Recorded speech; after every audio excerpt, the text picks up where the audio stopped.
It's illogical for you to believe that like that, by following some simple instructions, you could earn more money every day than your parents might have earned every month.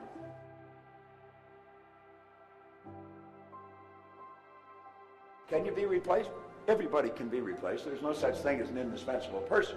There was a poem written on that one time about the indispensable man. It says, put your arm in a bucket of water, stick it in up to the wrist, pull it out in the hole that remains is just how much you'll be missed. Stir it all you want as you enter, stir up the water galore, but take it out and in no time it'll be much the same as before. Now the idea is that we can all be replaced. There's no one that's indispensable. But there's some people that are very hard to replace. They're the ones that earn a lot of money. Can you earn a lot of money? Absolutely. I used to have a hard time finding a job. I probably had as many jobs as everybody on this side of the room. I was not a good employee. I was a bad employee. There was 3 different places that I only lasted for an hour, and I got fired. I was getting good at it. You know, 1 hour. How do you keep a job for an hour? Well, I could tell you because I did it. But I had all kinds of jobs. And then at 26, bang, like that, something happened in my head. I'm going to spend the next 90 minutes or so telling you what happened. And I'll tell you something else. I'm going to show you what you have to do if you bought that program to make it work. And I'm going to show you what to do if you haven't bought the program, why you should buy the damn thing, and put it to work. Because I have many, many sources of income. Way back around 1990, I was on a flight to Kuala Lumpur from Toronto. It's 25 hours in the air from Toronto to KL. If you go any further, you're coming back. It's as far as you can go, all right? Now, I play a game. I'll show you. Something else I can tell you again. I carry this little calculator. This has got lots of miles on it. So I'll take it, and I reduce everything to the ridiculous. I'll hit 1, 1, 2, 3, 4, 5, 6. Now I got a million, right? 1 with 6 zeros. Now a million, it seems like a pretty big number to most people. It does to me.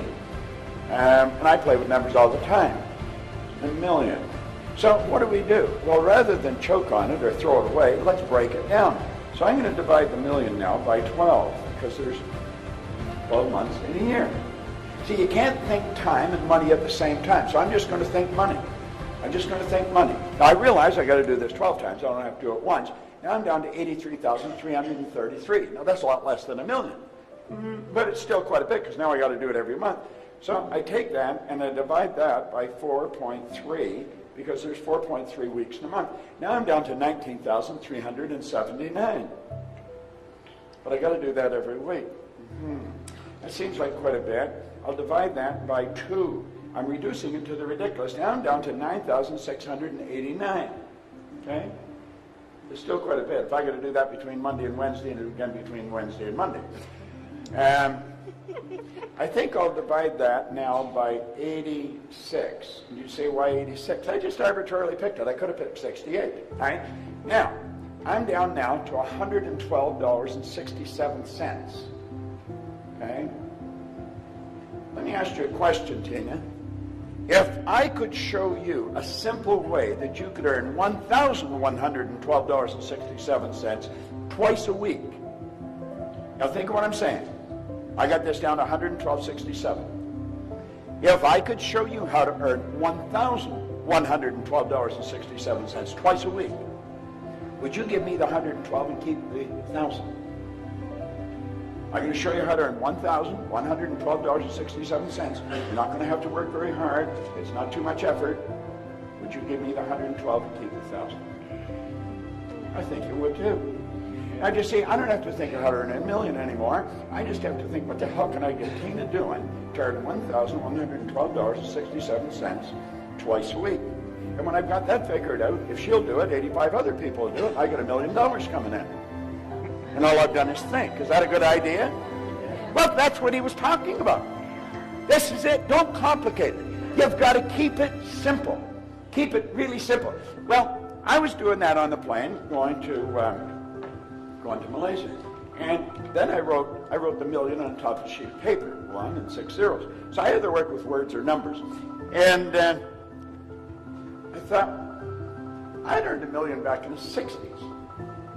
And somebody says, how'd you earn it? I earned it cleaning floors. I don't think it matters what you do, it's how you do it. And I got thinking, well, what's so different about people that are... So I thought of a few people I knew had earned $1 million, and I started to write their names down, and then I started to get excited about it because I figured it out. They don't have one source of income. He said multiple systems. I called it multiple sources. Bob Allen picked it up and called it multiple streams. But I was on the plane, and I got excited. When I got off the plane, I didn't pay any attention what time it was in America. I phoned Mark Victor Hansen down in Newport Beach, and I said, Mark, I got an idea. Let's teach people to earn $1 million. We'll put on a program last week. So anyway, he phoned Jack Canfield, and then we phoned Lee Poulos up in Vancouver. And we got a group of us together. We did this 7 or 8 times. We all had our own companies, so we could start doing our own thing again. And that's where the Chicken Soup for the Soul books came from. Now, you know, I remember, it doesn't even matter if you're in the business. Hansen has this idea. He said, you know, we're going to write a book, and some girl over in Philadelphia said you should call it Chicken Soup for the Soul. And Jack came and says, Proctor, you got my stories, some stories. And so, and Hansen said, we're going to sell 50 million of these by the turn of the century. And I'm thinking, well, he's really smoking something. If you sell 1 million books, you're on fire. 50 million. Well, they didn't sell 50 million. They sold 74 million. They've sold over 100 million. Then they sold out to Disney for millions of dollars. It was just an idea. They didn't do anything. They didn't write the books. Somebody else wrote the books. They sent in the stories. Now, eventually, they started to pay them for the stories, but they never paid them for the stories in the first books. See? Multiple translation. See, if you start thinking, that's what most people don't do. I spent 5 years working with Earl Nightingale. He said if most people said what they were thinking, they would be speechless. And I'm inclined to agree with him. You know, there was a great educator down in Kentucky, Dr. Ken McFarland. He said 2% of the people think, 3% think they think, and he said 95% would actually rather die than think. Now, you sit there and you say, well, everybody thinks. No, they don't. Start listening to the conversations that are going on. Listen, just in the restaurant. Listen to the people at the next table. It's obvious they're not thinking. They'd never say what they're saying. Stand back and watch what they're doing. They would never do what they're doing if they're thinking. There's people come in here and they'll say, that is one hell of a good idea. And they'll go home and start doing the same thing they did before. They won't act on it.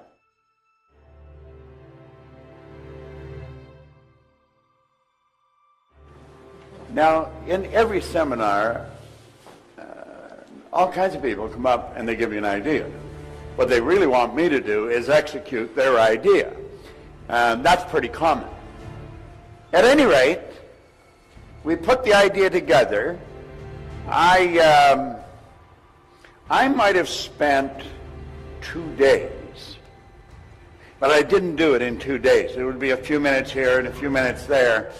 But probably 2 days in the last year, and it has done $1 million in business. Simple idea, but it was done on the internet.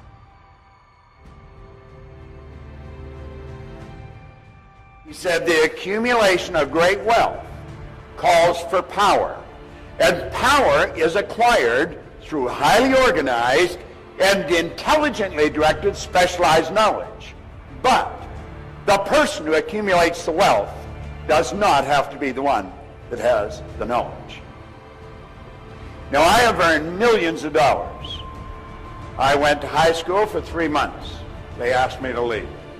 I was not at all disappointed. In fact, I was probably happier than they were. I never went back to school. I had absolutely no business experience, and yet my whole life changed on a dime. You see, what you have to do is you got to make a decision. Now, some of you, how many of you have been listening to CDs, now going to seminars for a long time, and you're a little frustrated because it just isn't clicking for you? How many fall into that category? Wait a minute. We got to get honest here. How many can hold their arm above their shoulder? Let me see. All right, get the other arm up. Sean, you get the wallets, all right? Now, let's try this again. How many of you have been studying personal growth, entrepreneurial skills, and that for a while, but it just isn't clicking yet. You haven't made your fortune. Let's see you show it. Now you see there was more hands went up that time. Let's try this one more time. How many of you have been studying this kind of material for some time, but you just haven't cashed in yet? Let me see a show of hands. Now you see there's more hands go up. One of the first rules is you got to get honest with yourself. See, until I got honest with myself, I was screwing up every turn of the road. I was unhappy, I was sick, I was broke. When I got honest with myself, everything started to change. Now, what is the main thing? Well, let's think about it for a moment. Here's the main thing right here. You get one bite at the apple. Now, I've studied reincarnation probably as much as anybody, but I haven't had anybody prove to me that they're back for the 21st trip. You know, so far as we know, this is it. We get one life, and it's about lifestyle. And most people are not living the way they really want to live. It's about contribution. The people that get the most are the ones that give the most. Sandy Gallagher and I were up at Cy Ranch. Are you familiar with Cy seminars, Sean? We were up at Cy Ranch. They have a series of seminars that are quite extraordinary, really. They have basic, which is 4 days. Then they have Psi 7, that's 7 days. That's done at a ranch. The basic's done around different countries and places. And then they have men's leadership, women's leadership. That's 10 days. It's done men separate from the women. And then they have, for the graduates, they have what's called Principia. And they do that each year. Now, I've been with them since they started to do Principia, so I go there every year for Principia. I was up there with Michael Beckwith and Ricky, who started the morning I left, from the Secret. Let's see, Debbie Ford was there working the same day I was working there. She's the one, you know, the Dark Side of the Light Chasers. She's got the new movie out, Shadow, brilliant gal. But they did something extraordinary. And they do things that are extraordinary at Psi. Psi seminars are, they're pretty old seminars. They've been around a long time. And they had 650 people on the ranch. It was about a 2,000-acre ranch up in Clear Lake Oaks, California. And on Tuesday night, they had school buses come and pick up 650 people. Now, there was doctors and lawyers and secretaries and truck drivers. I mean, just the greatest collection of people you ever saw, and they come from all over the world. They're from Korea, Australia, Europe, Israel. And the bus took them all to a dirt field in a very poor area. And this dirt field was where kids played soccer. I mean, it was dusty, dirty. It was a dirty place. And now a soccer field's a pretty big field. 2 hours and 16 minutes later, that field was sodded. The lady that owns Psi Seminars, Jane Wilhite, she strategized the whole deal, and it was phenomenal watching this happen. It's on film, and I'll give you an opportunity to watch the film. I'll tell you later how you can do this, and a letter about it, because the next day there was a big write-up in the newspaper. I mean, this was pretty incredible, to sod a field in 2 hours and 16 minutes, and it was all volunteers. There's the doctor working next to the secretary and so on. And that whole place was done. Now, I want you to imagine the next morning when these poor little kids come running back to school and the whole field's carpeted with nice green grass. Do you know, that's going to impress them. They're going to remember that for as long as they live. That'll never leave their mind. And then it's impacted everybody in that neighborhood. Everybody that read the paper. Here I am in Dublin, Ireland, not a week later, and I'm telling you about it. You're going to go tell somebody. And it was all because a lady marshaled the minds of 650 people and got them all to make a contribution. Now, the people that benefited most from this were the ones that were laying the sod. They had a phenomenal time. They had big speakers going and all kinds of jazzy music going on. I mean, it was incredible. Yeah, and I was talking to them when I was working with them the next day, you know, and the satisfaction they got out of this. You couldn't have bought the feeling that they got. So you see, it's not just about lifestyle, it's also about our contribution. It's really about how we spend our days. What did John say work was? It was bad. I mean, who wants to work? Do you know that working is the very worst way to earn money? It is. I'm not exaggerating. That's not just a cute line. Napoleon Hill said, if you are one of those people who believe that hard work and honesty alone will bring riches, perish the thought, because it's not true. He said, riches cometh, they come at all, in response to definite demands, based upon the application of definite principles, and not by chance or luck. That's what John was talking about. That's exactly. Now, he said it many different ways, and he come at you all kinds of different angles, lots of slides, but that's exactly what he was talking about. Now, there's a law of compensation, and that law is very clear. It's very clear. And most people never learn it. 1% of our population earns 96% of all the money that's being earned. It is absolutely absurd when you look at it. Yet, if a person wasn't familiar, they'd say, well, I don't believe that. Well, don't believe it. It's still true. Most of what we do believe is not true.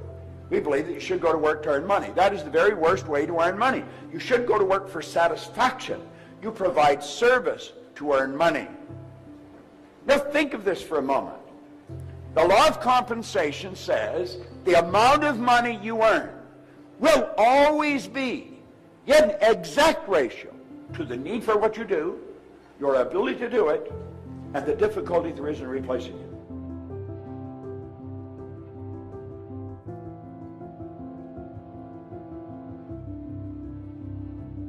Until I was 26, I don't think I originated one thought. Now you say, well, everybody thinks. No. Don't confuse mental activity with thinking. There's a big difference. You've got 5 senses. They're like antennae sticking out of your conscious mind. And your consciousness is picking up just an enormous amount of information. Just whoo! It's flying into our consciousness. So the mind's always busy. Usually doing nothing. Take a look at the results most people get. If you're having a money problem today, you were probably having a money problem a year ago. If you're having relationships problems today, you probably were a year ago. Most people, their life doesn't change. You go right from the cradle to the casket, and they never really make it happen. You know, when their heart stops beating, it's a formality. They never really lived. Now, listen, I've studied this longer than most of you have been living. And I'm a pretty curious guy, and I'm pretty observant. And that's exactly what happened.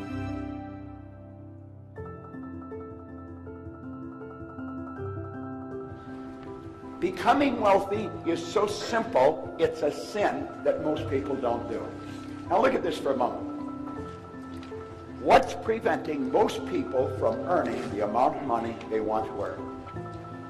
I was sitting back in the back, and I said to Pat, I said, you know, what he's up there talking about is so real.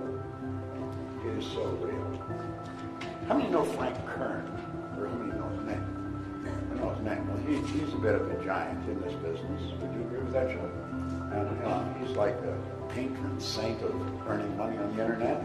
But you know, if you go talk to Frank, I'm going to tell you something. He will tell you long before he started to make money on the internet, he had to work on Frank. Just an ordinary guy from an ordinary background, but he started to understand himself. I was just an ordinary guy. No formal education, no business experience, things change. Now that happens to people, but it's rare that it happens. And when it does happen, most people just sit back and they really enjoy it. I was so shocked with what happened that I wasn't content with enjoying it. I want to know what happened. What happened? Yeah, I wasn't supposed to be earning a lot of money, and I was earning a lot of money.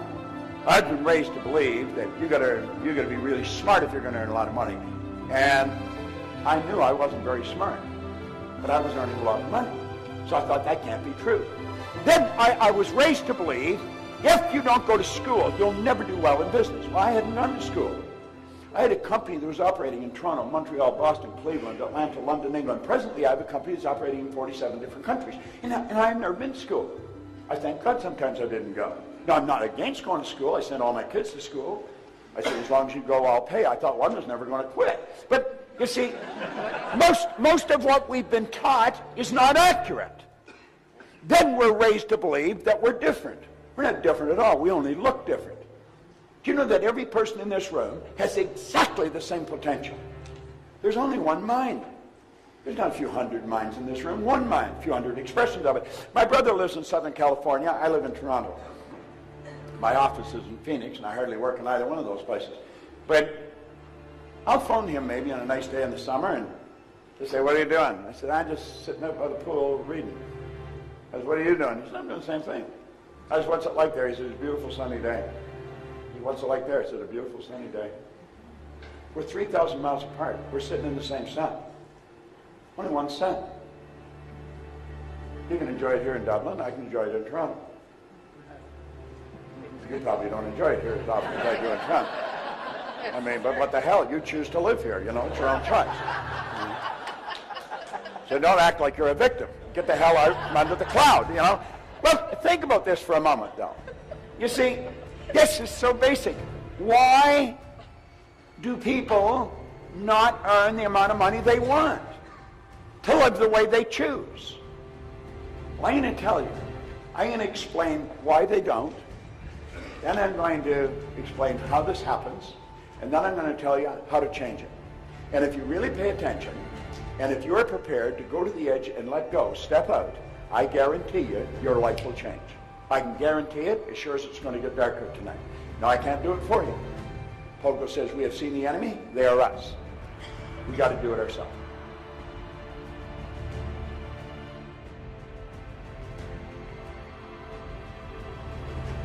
Money problems are not outside, they are inside.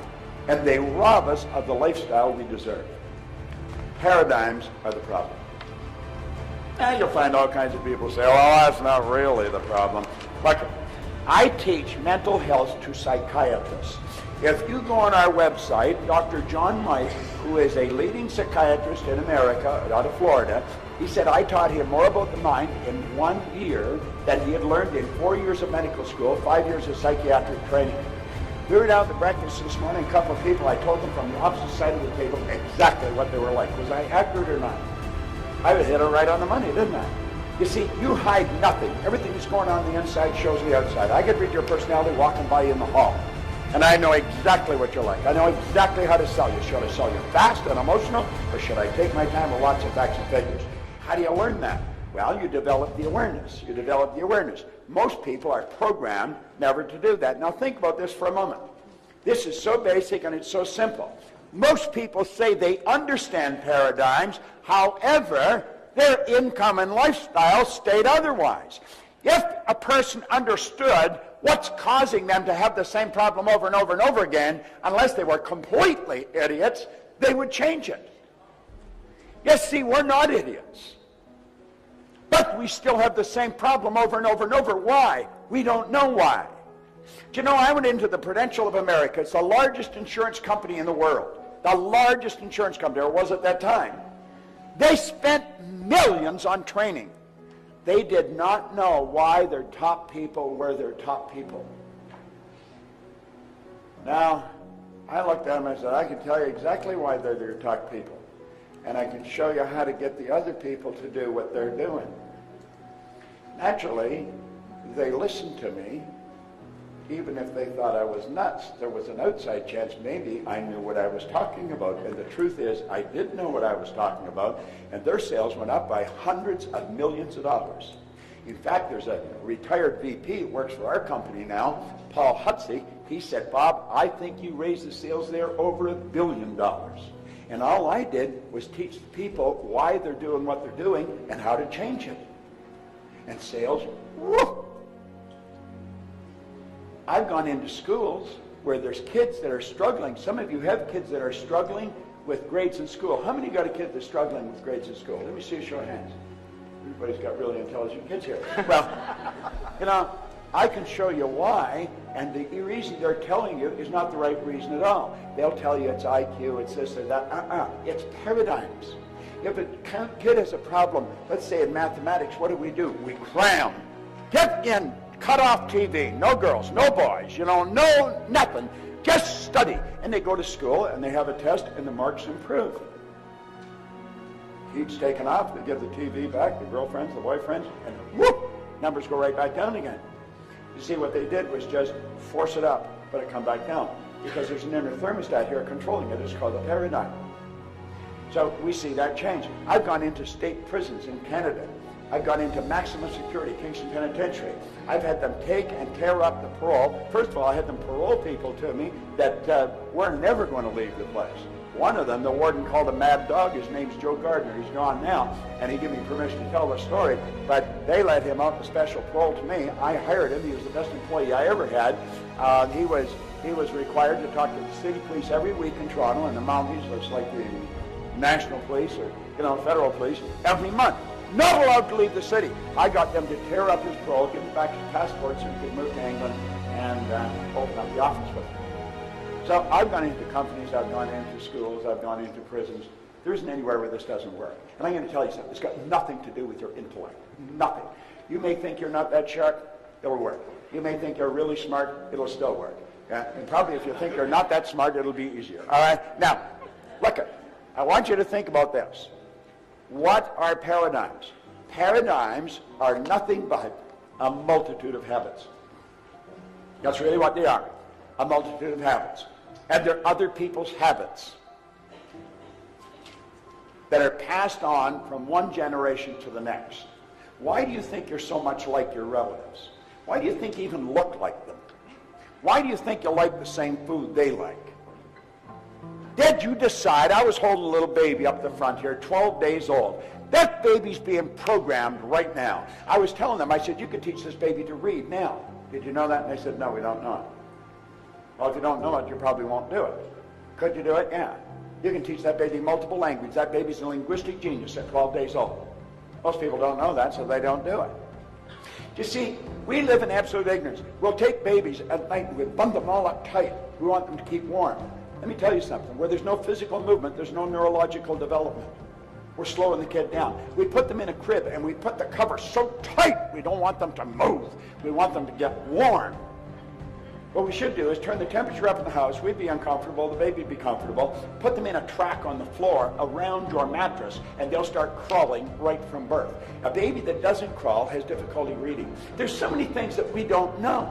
And we're raising kids the same way we were raised. Why? Because we're programmed to do that. You see? And so we got all kinds of really crazy ideas going on in our mind. We've got to change them. Our programming is much like our relatives. The odds of us being really different than our parents are pretty slim. Can we be? As different as day and night. But we've got to make the choice, and then we've got to do the work. Now look, paradigms shake your logic. Paradigms definitely shape your logic. I'll give you something else. Do you know that all the geniuses are dead? That's right, they're all dead. When they're alive, they're crazy. I want you to imagine, it's around 1902, and we live in Dayton, Ohio. You live on one side of the Wrights, I live on the other side of the Wrights. Yet the Wrights have two boys that fix bicycles. And what are they going to do? They're going to fly. Yet so we'd be having dinner and we'd be saying, I'm telling you, those kids are going to kill themselves. Then when they got the plane off the ground, people said, well, they were only up there for 12 seconds. Wilbur said to Orville, we not only got up there, we kept the damn thing up there for 12 seconds. How about the world? For years we believed it was flat.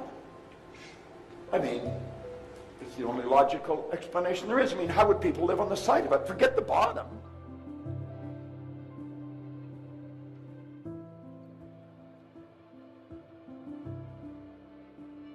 Think about it for a moment. That's logic. It's illogical for you to believe that like that, by following some simple instructions, you could earn more money every day than your parents might have earned every month. It's hard to buy into the idea that you could actually change your income where you start earning every month what you've been earning every year. I was on a program in Lima, Peru. I flew down there. I was there for an hour and a half, got on a plane and I left. I earned more money than I would have earned on the Toronto Fire Department in 12 years. For an hour and a half. I've got to go over to Bucharest. I will earn more money at that gig in Bucharest than I would earn in 25 years on the Toronto Fire Department. That's where I was when this all started. Now think, what happened? I started to do things that were totally illogical. Totally illogical. How'd that happen? Well, for a long time I had to say I don't know, but now I do know. If you're not prepared to do things that are illogical, you're not going to go any further than you're going. Your logic has got you wired where you are. It's totally illogical for a person that's on a job for 14 years just to up and quit. Yes, my God, what are you going to do? I'm going to start to live. Get out of my road. Think. Do you know that our paradigms literally control how we use our time? Do you know that I'm going to start to live? Get out of my road. Think. Do you know that our paradigms literally control how we use our time? Do you know that we all get exactly the same amount of time? There's no one that gets any more time than anybody else. The hobo that's sleeping on the street, they get as much time as the industrialist that's, one of the most successful people on the planet. I remember having breakfast with Earl Nightingale one day. I mean, he was my mentor, my idol, and I eventually went to work with him. And whenever I was with him alone, I always had a half a dozen well-prepared questions. Again, we were having breakfast in downtown Chicago one day when we were down in the speaking engagement, and early in the morning. He lived downtown. He said, well, why don't we go over to, I don't know, whatever hotel it was, and have breakfast? I said, absolutely, I'd like that, Whenever I could get alone with him, I'd get alone with him. So we're sitting having breakfast this morning. I said, Earl, now he was the most listened to man in the history of the broadcasting industry at the time. Earl Nightingale literally started the personal development business, he and his partner Lloyd Conant, as far as we know it today in recorded fashion. And I said, Earl, how did you learn to master time management? I could still hear his fork hitting the plate. He looked at me and said, what are you talking about? He said, I never mastered time management. Nobody masters time management. He said, time can't be managed. He said, I merely manage activities. He said, I just keep a sheet of paper and I write things I have to do on them, and then I do them.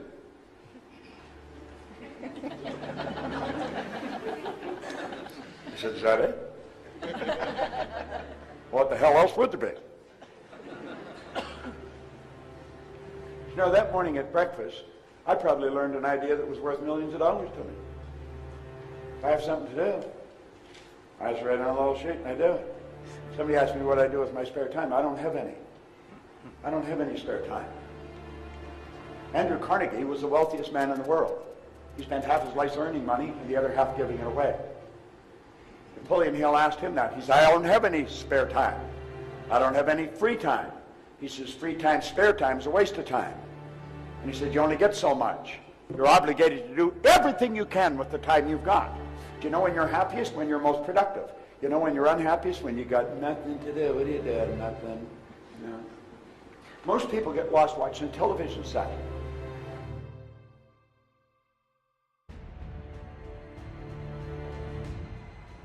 Stella Adler was one of the greatest acting coaches that ever lived. And Marlon Brando was one of her students. In fact, he wrote the foreword to the book. Now, both Marlon Brando and Stella Adler are gone now. Stella Adler never wrote a book, but she recorded all her classes. And a man named Kissel took her classes and turned them into a book. It's a phenomenal book. As you start studying this, you'll realize this is about living. This is about living. That's what acting is. Do you know that most people are extras in their own movie? They're not the star of their own movie. We should be the star in our own movie. We want to study this. Really study it. There's so many wonderful lessons about life. And you start to look at what you're doing, you say, how good am I at it? Am I really a pro at this? You're supposed to have a guy here, he was here last year, Chris Guerrero. This is a friend of Sean's and mine. And Chris started to listen to what I talk about. He joined our coaching program. I met some people this morning at the breakfast that are in our. We have a 13-month coaching program. If any of you are interested, I'll show you where to go. Chris was a pretty smart guy, but he wasn't winning. He said, he sent me a letter. He stayed in the coaching program. I think he signed up for 2 or 3 years. Each year he'd sign up again. And he sent me a letter, here maybe a year or so ago, and he said, I want you to know that I had to put 3 or 4 credit cards together to get in your coaching program. But he said, I just had my first $1 million month. Here's a guy that was earning $1 million in a month. Most people couldn't conceive of earning $1 million in 10 years. Why? It boils down to effectiveness. Chris started to learn things about himself, and he started to become more effective. Now, our paradigm controls our productivity. If your productivity translates into income, does that mean that you can only earn so much that you're trading time for dollars? No. You saw what he was showing you. Set up affiliate sites. Sell stuff for other people without ever even talking to them, and they mail you checks. You know, the postman should never pass your door without leaving you a check. See, we can do this. Now, when I first started to study this, if somebody had suggested this to me, I thought, this guy's smoking something. You know, he's got shiny shoes and a fast time, but it doesn't work. But see, the truth is, it does work. I found that some of the most brilliant people in the world are broke. Yeah, and I've also found people that are functionally illiterate that could neither read nor write are worth millions. Now, of course, there's some brilliant people that are worth millions and some people that are functionally illiterate that don't know enough to come in out of the rain. But the bottom line is, most of the things that we believe about our ability to earn money are so far from the truth that it's ridiculous. No one teaches people how to earn money. Do you know that you can go to Oxford, Harvard, Stanford? They don't teach you how to earn money. Best education in the world. Never teach you how to earn money. Most people think they're their name. I'm not Bob Proctor. Bob Proctor is my name. I say, well, this is me. This isn't me. This is my body. You've never heard anybody say, body's not coming in today, it's sick. You never hear anybody say, I'm hand or I'm leg. It's my hand, my leg, my name. Who am I? That's interesting. Who the hell am I? Now think. Do you know, inscribed over the Ark of Apollo at Delphi, for 2,000 years, over 2,000 years, there are 2 words: know thyself. Most people go through their life and they never learn who they are. They don't know who they are. Now get this. It controls your ability to earn money. Now watch that real fast.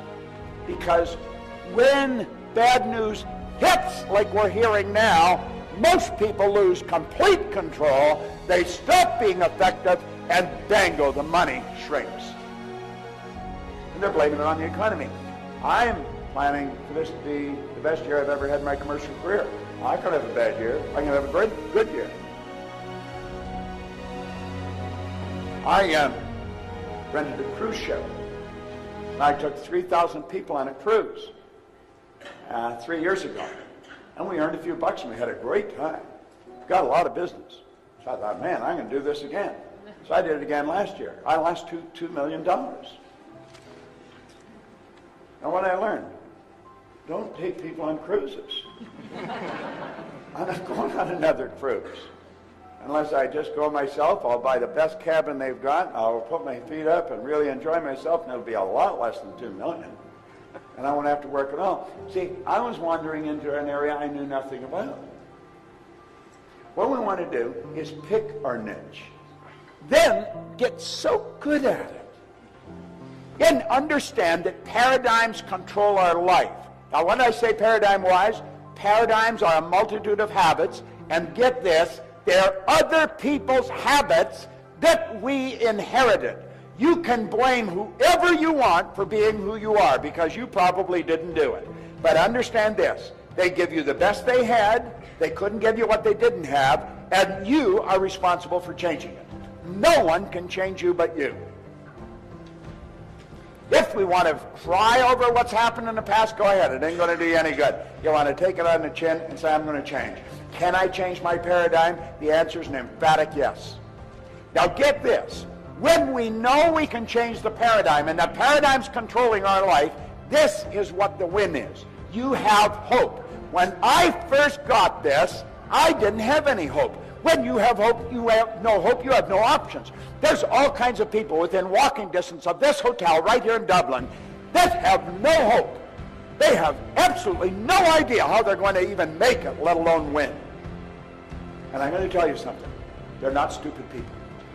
They're programmed to live the way they're living. And they don't know how to change it. And they think they're stuck. I was one of those people. And I had a guy sit down with me when I was 26. And he taught me the lesson about the birds and the bees. Not the ones that mom or dad try and tell. The real ones. And my whole world started to change. You see, I hadn't gone to school. I was earning a little bit of money and I owed a lot of money. I had no business experience. I had dumb jobs. I even had a bad attitude. I mean, there was absolutely no way that I could win. And he sat down and he showed me something. And from that day on, my life changed. Now, here's the beautiful part about hope. When you have hope, you have options.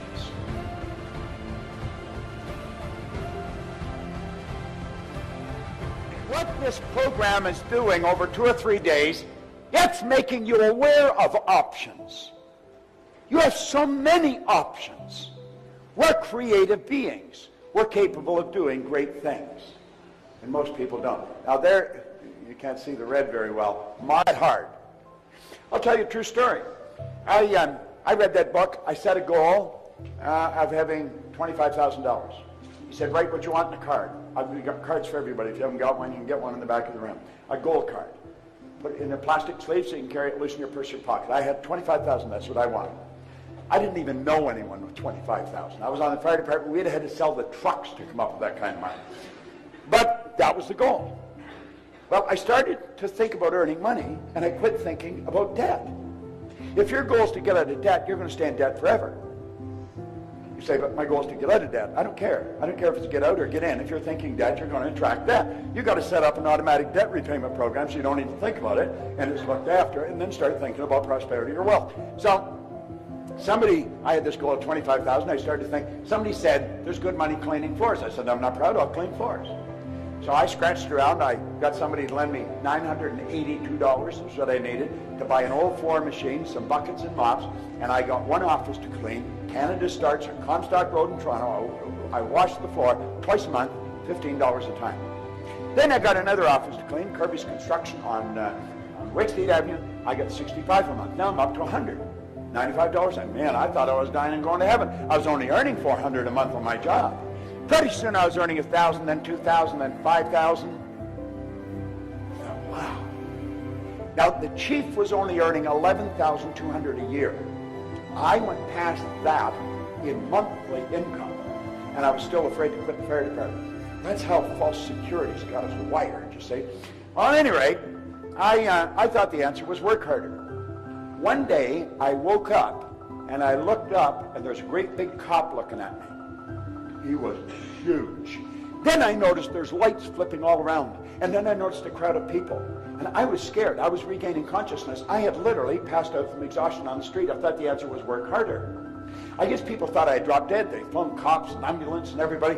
Well, finally, it was a scary situation. I finally regained it, and I said, I'm not going to a hospital. They had stretchers, everything there. I said, no. And I finally got away from them. But I got away. And now, I wasn't very bright, but I wasn't a complete imbecile. I thought, there's something wrong with what I'm doing. I mean, I was never home. I was working night and day, and I worked to the point of exhaustion.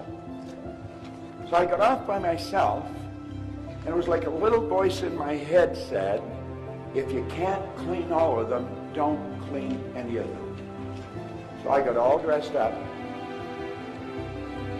Some people accuse me of sleeping in a suit. I wore it for a reason. I didn't want to clean the offices. Now, I'd call around and check on people at night. They wouldn't expect me to help them if I was all dressed up. I knew they were tired because I had cleaned offices. I got tired. So I'd bring them coffee and donuts or something, then I'd go and check on somebody else. And you know, in less than 5 years, I went from just cleaning offices in Toronto to Montreal, Boston, Cleveland, Atlanta, London, took off like a rocket. No need to go. I leveraged myself. That's exactly what he was talking to you about. Leverage yourself. That's what you can do on the internet. Now, don't let the fact that you don't know the internet scare you. It doesn't need to scare you. Anything scares you if you don't know anything about it. Understand you don't have to know all about it. There's people that will do stuff for you. I don't know how to do hardly anything outside of what I'm doing. I've got wonderful staff of people that work with me. Now look at it. He said it's exciting as well as provocative, but it gets even better. Quantum leaps come without apparent effort. As you get into this type of thinking, your mind goes there. He said these are high velocity moves that carry you to dramatically higher performance levels without time-consuming struggles. Now look at it. He said quantum leaps seem to violate common sense utterly. The idea of moving to a higher orbit and skipping several rungs on the achievement ladder in the process strikes people as far-fetched, maybe even outrageous. Some of what Sean was talking to you about, some of you, it's outrageous. We could never do that. These people are different. No. They're ordinary people that are doing things different. And then he says, after the fact, quantum leaps may be viewed as practical, sensible, even obvious moves. But they typically do not come to you as obvious moves at the moment. Usually, it's in retrospect that you perceive their hidden logic and elegance. But I read this in 1961, and my whole life changed. Here's the idea that stuck in my mind. I saw something in it, and I thought, wow, this idea stuck in my mind. He said, any idea. The idea that you were thinking about doing, you saw yourself doing something. He said, any idea that's held in the mind, that's emphasized, that's either feared or revered, goes both ways. Begins at once to clothe itself in the most convenient and appropriate form available. See, if you can build the idea and hold the idea, you can do it.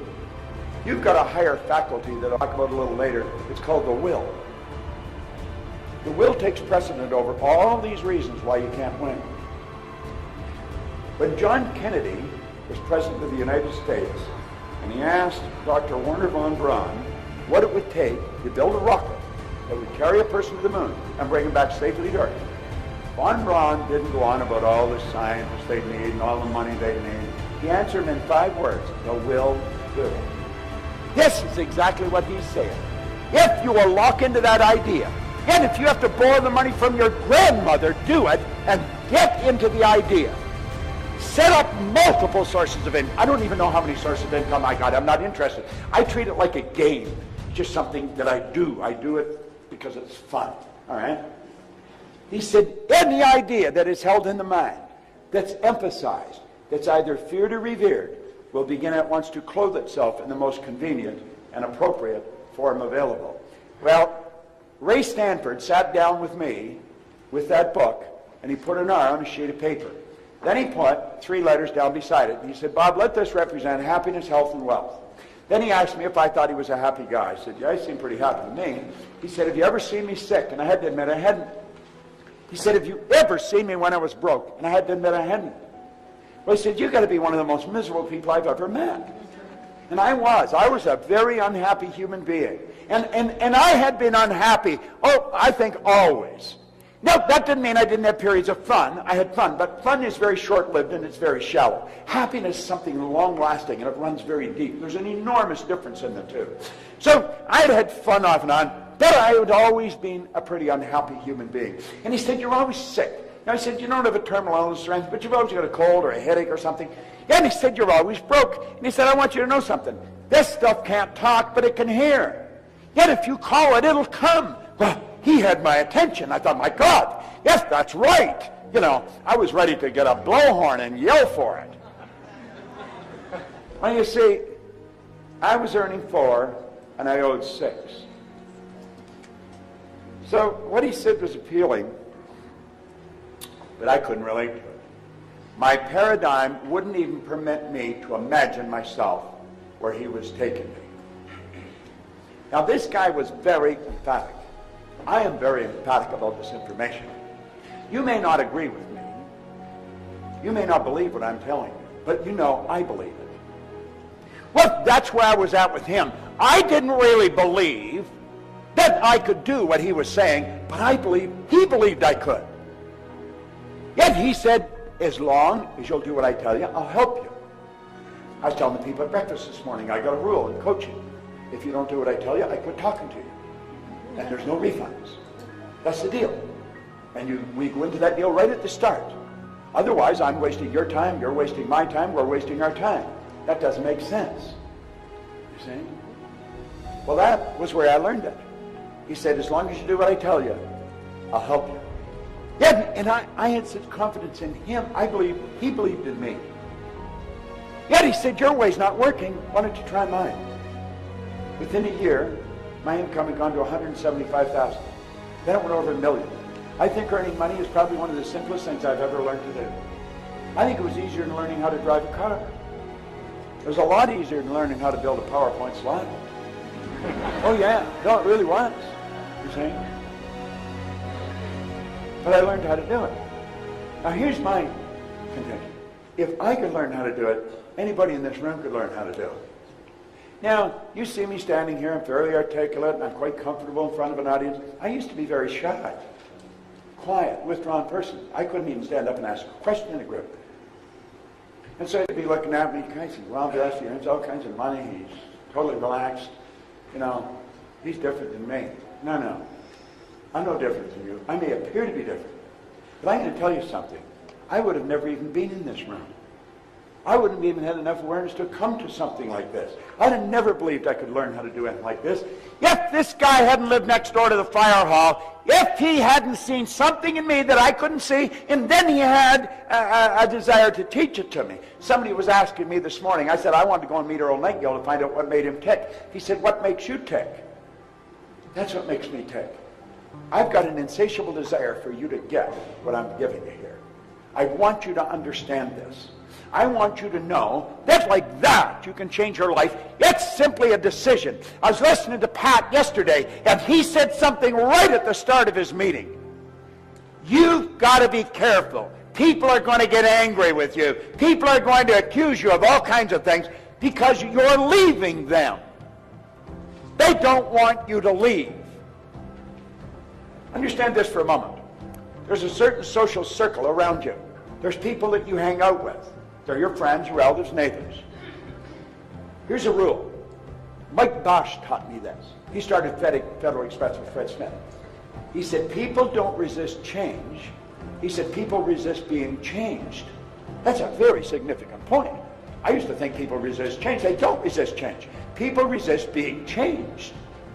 Well, you see, when you start on your path, and you're going to build the business or build businesses, you're going to change you,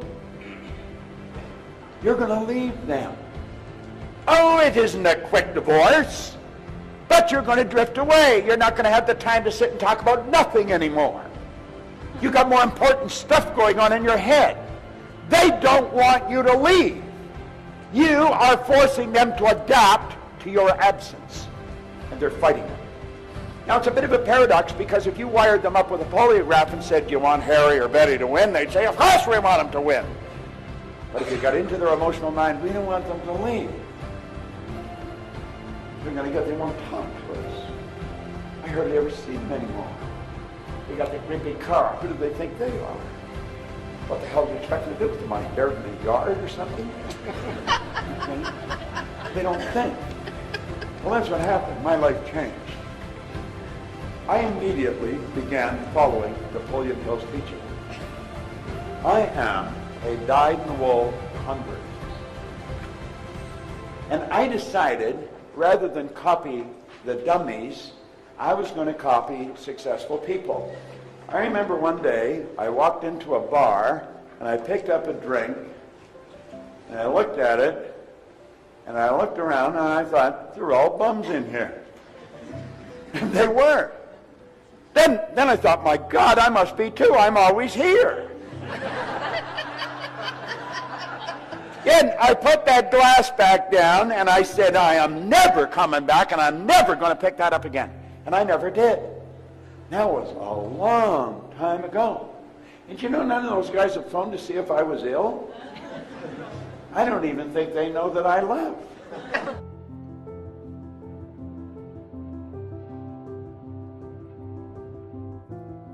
I decided to leave Nightingale Conant and build a business. And I had a pen and a pad, and that's all I had. But I had an awareness of what I could do. And I made up my mind I'd build a business that would operate all over the world, a very successful business, and we would change the lives of millions of people. Yet you just never know how far it's going to come or what's going to happen. When I attracted The Secret, it's been estimated there's 200 to 300 million people have been impacted by that. For 30-some years, I spoke to audiences from this size to thousands or 50 to 15, 20,000. But one night on Larry King, I reached more people than I had reached in 38 years. Just one day on Ellen, I reached more people than I had reached in 38 years. On Nightline, it took off like a rocket. And you know, it's a strange thing. I can ask for whatever I want now, and they'll pay me. It's true. Donna phoned and asked if I still believed in free speech.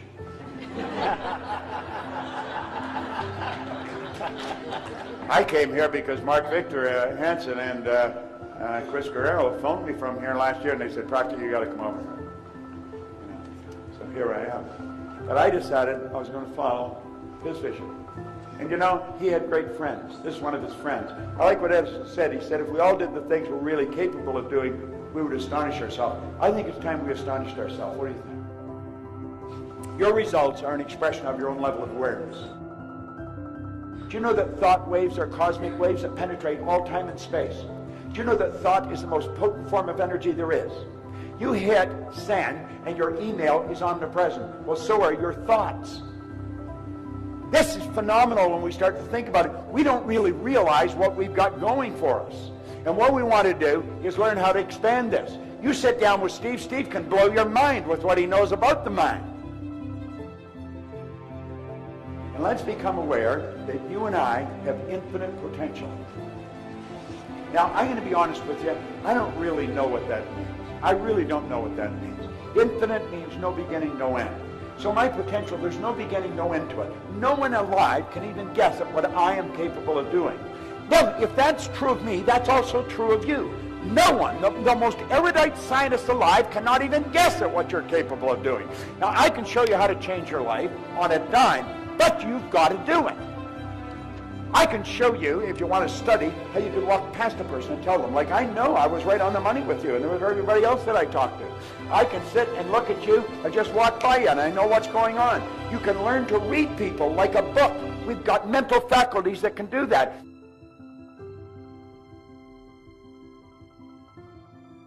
You see, you and I have an intellect, and the intellect is what gives us dominion over. Let's take dominion over our own life to start off with. Now, we know that if we can learn how to control our emotions, we're controlling our vibration. See, this molecular structure is a mass of molecules and a high speed of vibration. The trick is control the vibration. The law of attraction is based on the law of vibration. You want to attract, you better get in the right vibration. All I have to do is mentally pick the picture, I'll get in the vibration and I'll attract whatever I have to attract. But so do you. Most people don't know how to control themselves. Your brain is an electronic switching station. You can activate brain cells. Now, your brain isn't your mind, and your brain won't think. You think with your brain, but it won't think. It's reportedly got Albert Einstein's brain in a jar in Jersey, but it's not doing anybody any good because Albert's not with it. Well, you have a brain, and you can use it, and you use it to alter the vibration you're in. When you do that, you change where you're going. Now, we either are going to control our emotions with our intellect, or our emotions are going to be controlled from outside, and that's what controls most people. They're controlled by their outside world. She upset me. He made me so mad. If the crash came and I blew it all up. No. You attract everything you got.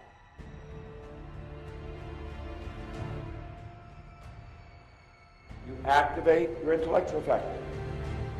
Most people don't know what their intellectual factors are. Do you know what he said in here? He said an educated person is not necessarily a person with an abundance of general or specialized knowledge. An educated person is a person who has so developed their mental faculties that they can acquire anything they want or its equivalent without violating the rights of others. Do you know what your mental faculties are? Now think. I quoted him on The Secret. Von Braun said the natural laws of this universe are so precise that we don't have any difficulty building spaceships. We can send people to the moon, and we can time the landing with the precision of a fraction of a second. Now look at this. Two things you have to know if you're going to create wealth. You've got to know where you are, and you've got to know where you're going, and then you get off your duff, and you got to go there. We've heard that for the last 2 or 3 hours here. Well, what's the deal? Well, you'd say there's the deal there. You're going to have to go. And maybe that's not what I'm doing. If I'm not making it happen, if I'm not earning the amount of money I earn, I don't think that's the problem at all. I think the problem's somewhere else. There's so many people stuck. Why are they stuck? It's not that they don't know what they want. They do know what they want. The problem is right here. That's where the problem is. The problem is right there. It's buried. This is so basic and it's so misunderstood. So we have to know how to change this. How do we change it? We make a decision. I want to suggest that you make a decision right here, right now, that you are not going to leave this room without a firm decision on exactly what you're going to do with your life. You've got to burn the idea into your mind. Let's say, I am going to do this regardless. Now, that's what I did sitting with Ray Stanford. It was on October the 21st, 1961. I have never looked back. That's a decision you want to make. You want to make a decision that you're going to change your paradigm.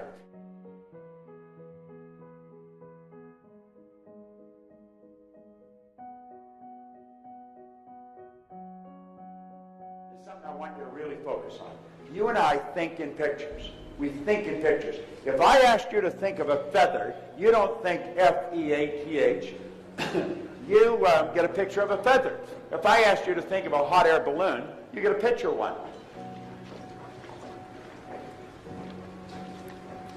Now,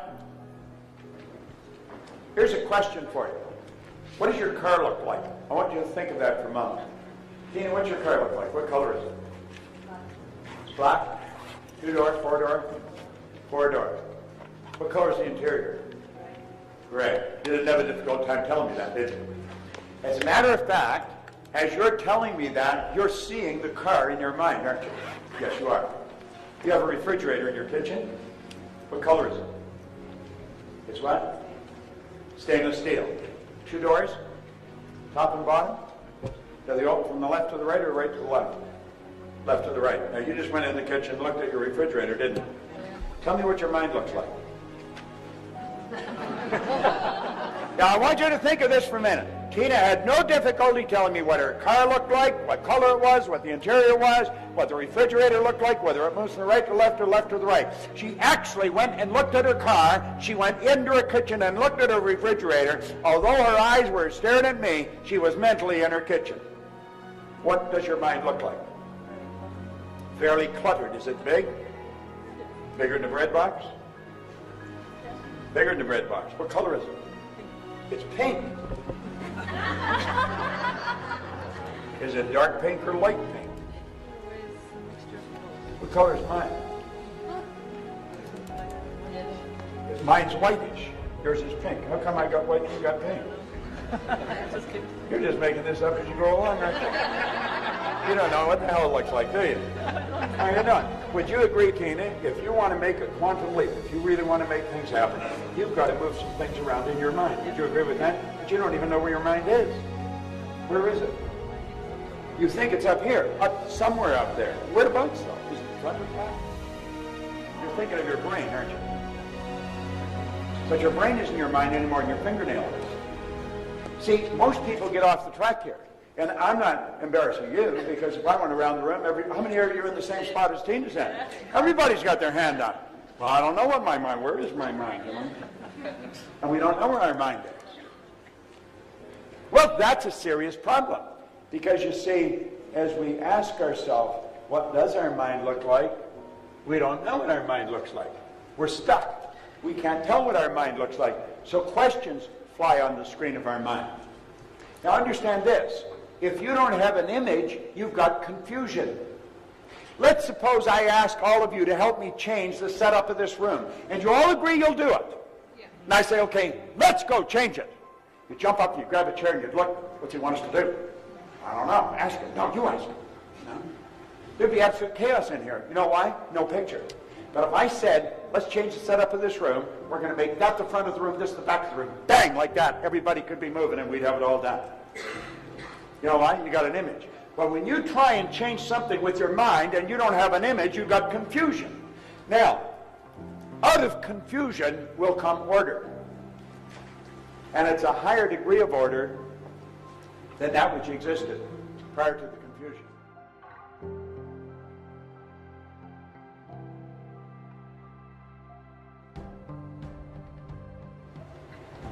When my life changed, I wanted to know why it changed. If your income goes from 4,000 to well over $1 million, the odds of you wanting to know why did it happen, you'll probably just enjoy it. But I was a bit of an oddball in that respect.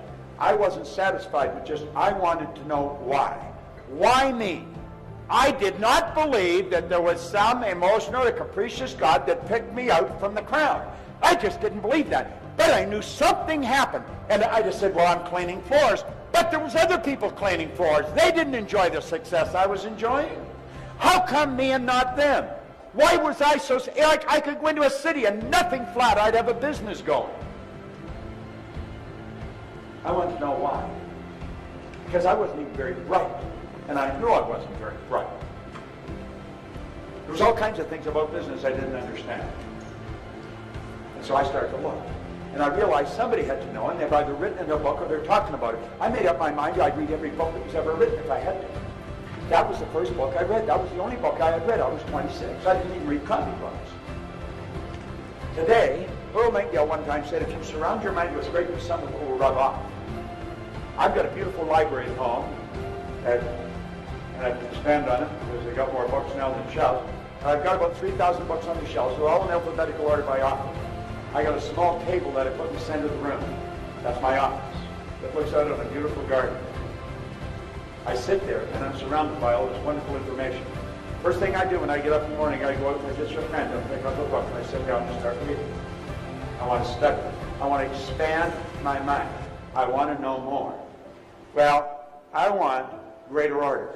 And all this studying, but I still couldn't tell you why I was winning and why others weren't.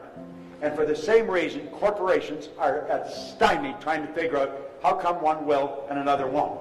Why does one person buy Sean's program and never even do anything with it? Another person becomes a multimillionaire. Now, there's very few that become the multimillionaire. There's a lot of people buy it. They don't know what I'm going to show you. You do know it. I'm going to show you, and I'm going to show you how you can change it. Yeah, there isn't one person in this room that couldn't become not a million, million's not even much anymore, a multimillionaire, if you will do what I tell you. Now listen, I came here, I didn't have to come here. I wasn't looking for things to do. I had to get up at 5:30 in the morning and drive for 3.5 hours to San Francisco to fly here. And I've got to be in Toronto on Monday. Yes, I'm not just looking for things to do. Somebody asked me what makes me text. I want you to understand what I understand. Because I know that you're capable of enjoying a hell of a lot more life than you're enjoying. And the more money you have, the more freedom you can have. Money's only used for two things. It's not going to make you a better person. It's going to make you more of what you already are. If you're a miserable SOB, you're going to become worse. It's true. If you're a nice guy, you're going to become a nicer guy. Money is a magnifier. It's used for two things. One, it's used to make you comfortable. The more comfortable you are, the more creative you can become. The other purpose is to extend the good you do far beyond your own presence. I am doing good all over the world, and I'm not even there. Look at here. Dr. Truman Fleet was very involved in the healing arts way back in 1934. He said the mind is an activity. It's not a thing. However, You know, we've got to have an image if we're going to have order in the mind. He was very involved in the healing arts, and he realized when you're treating the physical, you're merely treating symptoms. You're not treating the person. You're not treating the cause of the problem. So I said, you got to get into the cause of the problem. You got to treat the whole person. You got to treat the body, mind, and soul. You got to get the whole person. Yet he said, to do this, we have to have an image. So he said, since nobody's seen the mind, I'll make an image of the mind. And this is what he made. Now, a lot of people will look at that and they'll sort of smile. I'm going to tell you, that is an absolute genius. I've been studying for 9 years trying to figure out why I changed. I had a guy sit down and he drew that on a piece of paper. My whole world changed in a few minutes. He said, let that represent the mind and the body. Now, we know about the conscious mind, the subconscious, and the body. We read about it, but we really don't understand it because we have no image to work with. If you will let your head represent your mind, everything from the neck down represent the body. Now, the mind isn't just in the head. The mind's in every cell of your being. Mind is an activity. Body is the manifestation of the activity. Now, the conscious mind is the part that you think with. That's the thinking mind. That is what we call the educated mind. That's where the intellect is resident. But that doesn't do any of the work. That's the part school focuses on. They want you to gather all kinds of information. The subconscious mind is the emotional mind. That's the part that motors the body. If you don't get it into the emotional mind, you're never going to do it. And that's where the paradigm is, and it stops it. Let's look at it another way. This part of you can choose. It can accept or reject. It can originate information. This is a phenomenal mental tool we've got. There, you choose, accept or reject, originate. The subconscious mind operates quite different. It has no ability to accept, or it must accept. It has no ability to reject, and it cannot differentiate between what's real and what's imagined. Peter O'Toole thought he was Lawrence. He got the idea in there so strong, he mentally became Lawrence. He was not acting. He was living the part. Watch the great actors. They're not acting. They're living the part. That's what you want to do. You want to build a picture of how you want to live and then live it. And absolutely refuse to let anybody else's opinion sidetrack you. Life is short. It can be phenomenal, and you really want to live it. This is what this program teaches. Okay. I'm going to give you the information you need to reach that goal. You've got to say, I'm going to do this, come hell or high water. I know I don't know how to do it. Hillary didn't know how to get to the top of the mountain. I had the fortune of working with him on 3 different occasions. The only difference in him and you and me, he's a big guy. How did he get to the top of the mountain? He decided he didn't know how to get there. He went in 51, he failed. Everybody thought he was crazy. He's a beekeeper from Auckland, New Zealand. They said, you can't go up that mountain. Anybody who's ever seriously tried has died. Nobody's been up there. You're so thin you can't breathe. He said, I'm going back. Well, then they got angry with him. And in 52, he went back. He didn't get to the top of the mountain. He failed miserably. But in 1953, he knew if he could see himself on the top of the mountain, he could get to the top of the mountain. He had Tenzing Norgay stood on the top of Mount Everest. There's been over 1,000 people do it since then. But he broke through. But when you say, I'm going to do it, and you make the decision, you don't have to know how, you will start to attract the thoughts and things that you need to do it. That's how you attract it. You make the decision, you move into the new vibration, you flip your brain onto a different frequency. This making sense? Yeah. Makes a lot of sense, doesn't it? You're not going to solve your problems on the frequency that you're thinking on. You've got to make some decisions. And they may seem radical to you, but you've got to make them. Look at this. This is your conscious mind. It's also referred to as the intellectual mind. There's the subconscious, that's where the paradigm is. Well, understand this. The law of attraction responds to the paradigm. That's why people wonder why they're not winning. God, they're studying and they're not winning. They've never changed the paradigm. They don't understand how to change the paradigm. They read the book. They said, I read that book. How many times did you read that book? I've been reading this copy since 1963, and I had one for a couple years before that I was reading. I carry this one. I can't keep these in stock. I'd give you this, only it's $100 book. I gave her a little building for it. But I just keep reading it over and over again. Now look, there's the mind. There's the body. We'll break them two parts, conscious, subconscious. There's the sensory factors. This is the way we're raised. These are like little antennae, and almost all the information information we get from outside world. We're not taught the inside world. You sort of fascinated the way I was reading your personality? Yeah. You were, weren't you? I could tell. Both of you were. Yeah. Would you like to be able to do that? Yeah. Well, you can do it. If I can do it, you can do it. See, we've got to get to the point when we see somebody else do something, we've got to know we can do it if we want to. I see many people doing things that fascinate me, but I don't want to do them. You know, like I watch Cirque du Soleil. I don't want to be one of those people that dive under the rafters into a little hole of water. But that's how we live. We live through these senses. Well, we've got to understand that our conscious mind is also our intellectual mind. And we've been gifted with intellectual factors. And the intellectual factors have the power to get rid of the paradigm or to change the paradigm. I don't think you get rid of it. You change it. You raise the bar. You've got these intellectual factors. They're perception, the will, imagination, memory, intuition, and reason. And they're powerful tools. What I was doing, you explained your personality, I was just exercising my intuitive factor. I just walk by and pick up your energy. I mean, it's a simple thing to do. It's like I know you're a man, you're a woman. And anybody can learn how to do this. I haven't got time to do it for everybody in this room because that's the first thing they want me to do. Read me, read me. You already know what you're like. You don't need me to tell you what you're like. I just do know what you're like. All right? Well, if we will use our intellectual factors, we can say to the paradigm goodbye, and we can get rid of it, and we can make a new one. Now, let me ask you, how many would seriously, I want you to get honest with me and with yourself. How many of you would seriously like to have a deep understanding of how to control this paradigm? Everyone would. How many of you would really like to master one of those simple programs? Even sure it's not simple to you because you don't understand it. Now there's paradigm. How many of you would really like to master that? Then do it. Don't screw around with it. Do it. That's exactly what you have to do. If you will do it, I guarantee your life will change.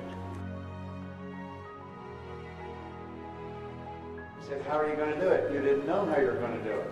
And you know, by hearing that over and over and over, you've got an idea of fixing your subconscious mind. You better know how to do it, or you're not going to get it.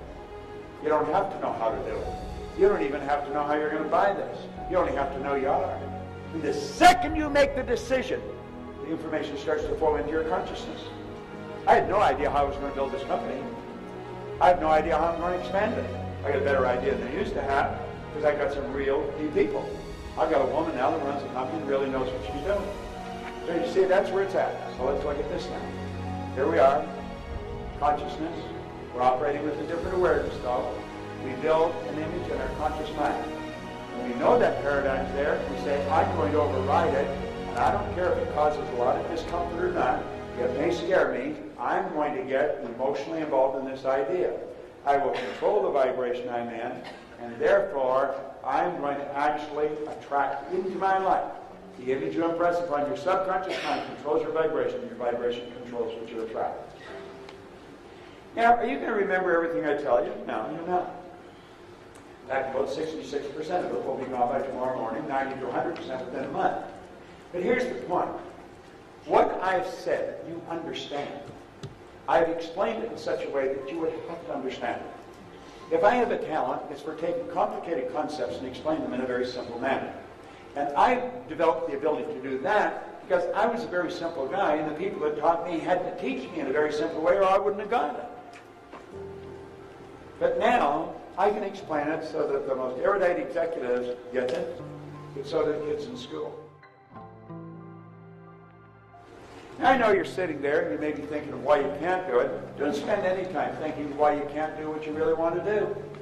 Make up your mind you're going to do what you really want to do. It's like I said, if you have to borrow the money from somebody, borrow the money from somebody. But don't let it continue the way it's been going.